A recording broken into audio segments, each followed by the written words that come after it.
আজ বিশ্বকর্মা পুজো কলঘরে আর আমাদের গাড়িগুলো প্রত্যেক বছর পুজো করা হয়। সো হ্যালো এভরিওয়ান, আমি সুস্মিতা। সবাই কেমন আছো? আবার একটা নতুন ভিডিওতে সবাইকে অনেক অনেক ভালোবাসা স্বাগত জানাই। আমি সকাল সকাল স্নান ধান সেরে সমস্ত কাজ সেরে নিয়েছি আর ঘরের পুজোটা আগে করে নিলাম। মিষ্টি দিয়ে ঠাকুরকে জল মিষ্টি দিয়ে দিয়েছি। আসলে বাড়িতে পুজো থাকলে বাড়িতে প্রচুর কাজ থাকে, জানোই, ঘরদোর পরিষ্কার করা, ঠাকুরের বাসন টাসন ধোয়া, আরও প্রচুর কাজ থাকে। তো অনেকটা সকাল সকাল উঠে সব কাজ সেরে এদিকে আমি আলপনা দিতে চলে এসেছি। ওদিকে আমার বরমশাই আর একটা ভাই গাড়িগুলো ধোয়া মোছা করছে। আসলে এবছর আমাদের কাল ওষুধ, তো প্রত্যেকবারই আমাদের কলঘরে বেশ ভালো করেই পুজো দেওয়া হয় ঠাকুরের, আর ঠাকুরমশাই করে সেটা। কিন্তু এবার যেহেতু কাল ওষুধ, তো এবার তো হবে না, কিন্তু গাড়িগুলো তো পুজো করতে হবে। ওই নম নম করে আর কি সারা হলো। তো গাড়িগুলো তো সুন্দর করে সাজাবে গাড়িটা ধুয়ে টুয়ে নিয়ে। এমনিতে কালকে দোকান থেকে গাড়ির তলাগুলো বেশ, এখন বর্ষার টাইম তো কাদা হয়ে যায়, ভালো করে ধুয়ে নিয়ে এসেছিলো। কিন্তু আজকে না, গাড়ির উপর টুপরগুলো বেশ, আমার বাপের বাড়ি দেখো, গাড়ির ওই সাইডটা আমার বাপের বাড়ি, তো ওখান থেকে পাইপটা টেনে নিয়ে এসে আর পাইপে করে জল দিয়ে পুরো ভালো করে শ্যাম্পু ট্যাম্পু দিয়ে গাড়িগুলো সব ধোয়া হচ্ছে। আর খামারটা আমাদের একদম জলমগ্ন হয়ে গেছে, এতগুলো গাড়ি ধুচ্ছে না, তো ওই জন্য। আর আমি এই যে বাড়ির আলপনা দিয়ে এদিকে আমার গাড়িগুলো আলপনা দিয়ে নিচ্ছি। এই দেখো, এই গাড়িটা আমার মেয়ের নাম লেখা রয়েছে, রুদ্রাক্ষী। আর পিছনে দেখো ওই যে আমার পুষি, আমি যেখানে যাব ও সেখানে যাবে, আমি যেখানে আলপনা দেওয়ার জন্য থামছি ও সেখানে থেমে পড়ছে, আবার আমি যখন যাচ্ছি ও আমার সাথে চলছে। বা ঘরে এসে উপরে আসলাম, তারপর ফল টলগুলো ধুয়ে নিয়ে এসে এখন বনাতে বসেছি। ফল মিষ্টি সব সাজিয়ে রাখি। ভাবলাম ঠাকুরমশাই সকাল সকাল চলে আসবে, সেমনই কথা ছিল, কিন্তু দেরি হয়েছে আসতে। কলঘরে ঠাকুরমশাই পুজো করবে না, এমনি গাড়িতেই করবে। অন্যবার তো কলঘরে বেশ ঠাকুর সাজিয়ে সুন্দর করে পুজো দেওয়া হয়। ওই যে বললাম, আমাদের এক ঠাকুমা শাশুড়ি মারা গেছিলেন, তো ওই জন্য কাল ওষুধ চলছে, ওই জন্য হবে না। আমি অঞ্জলিও দিতে পারবো না, ঠাকুরমশাই কোনো রকম পুজোটা দিয়ে যাবেন।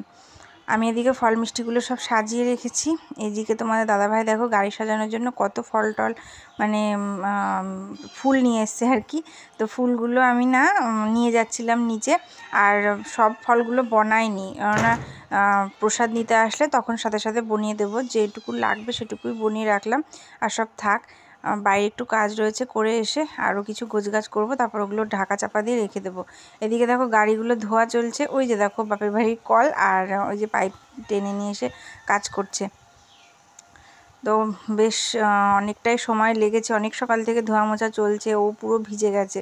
তো আমি ওই জন্য বলছিলাম তুমি গাড়িগুলো ধুয়ে নাও, তারপর না হয় স্নানটাই সেরে নিও। আর আমার সামনের গাড়িটাতে আলপনা দেওয়া হয়েছে, ওই গাড়িগুলো ধোয়া হয়েছিল না, ওই জন্য হয়নি, পরে আবার মানে আলপনাগুলো দিতে হবে নিচে গিয়ে। আর ওই যে দেখো আমাদের ওইটা কলঘরেও পুজো হয়। এবার ওই যে বললাম কারণটা কেন হবে না, তো নম নম করে ওখানেও হয়েছে, ওটা দেখালাম না। এদিকে বাপের বাড়ি এসছি, একটু কাজ ছিল, তো মাকেও একটু দেখিয়ে দিলাম। মা আজকে একটা নতুন শাড়ি ভেঙে পড়েছে, বেশ সুন্দর লাগছে। ওই বাড়িতে একটু আড়ি বসানো নিয়ম রয়েছে, আমাদের আবার নেই শ্বশুর বাড়িতে, আমাদের আবার লক্ষ্মীর আড়িটাই রয়েছে।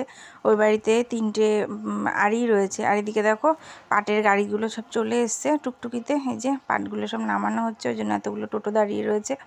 আর এদিকে আমার বর আর এই যে এই ভাইটা, দুজন মিলে গাড়িগুলো সব সাজাচ্ছে। তোমরা কিভাবে বিশ্বকর্মা পুজো পালন করো, কিভাবে দিনটা কাটাও, অবশ্যই কমেন্ট করে জানিও। ফুলের মালাগুলো সব ধরে রয়েছে, আর ঠাকুরমশাই আসলে তবে আমি নিচে সব কিছু নিয়ে আসবো। তারপর দেখো ঠাকুরমশাইও চলে এসছে। এর মধ্যে আমি উপরে গিয়ে দুপুরে রান্নাটা সেরে নিয়েছি, যেহেতু পুজো নিরামিষ রান্না করেছিলাম। ওই ডাল, একটা পাঁচমিশালি সবজি আর পাঁপড় ভাজা এই করেছি।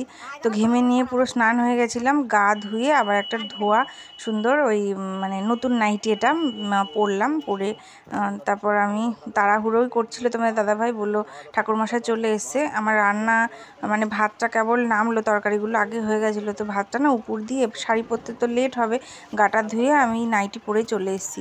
আর তোমাদের দাদাভাইকেও ডাকলাম, বললাম যে আমি একা হাতে করে সব নিয়ে যেতে পারবো না, কারণ অনেক কিছু নিয়ে যেতে হবে, ধরো শঙ্খ, ফুল, তারপর ফল মিষ্টি, আরও অনেক কিছু। তো ওগুলো ওর স্নান হয়ে গেছিলো, তো সবাই মিলে নিয়ে আসলাম, মেয়েকেও স্নান করিয়ে দিয়েছি এর মধ্যে। আর ঠাকুরমশাই দেখো পুজো দিয়ে নিচ্ছে। আজকে ভিডিওটা এই পর্যন্তই। ভিডিওটা ভালো লাগলে লাইক কমেন্ট শেয়ার করে দিও। আর সবাই সুস্থ থেকো, ভালো থেকো, দেখা হবে আবার অন্য কোনো ভিডিওতে। এমন ছোট ছোট গল্প আমাদের হতেই থাকবে। টাটা।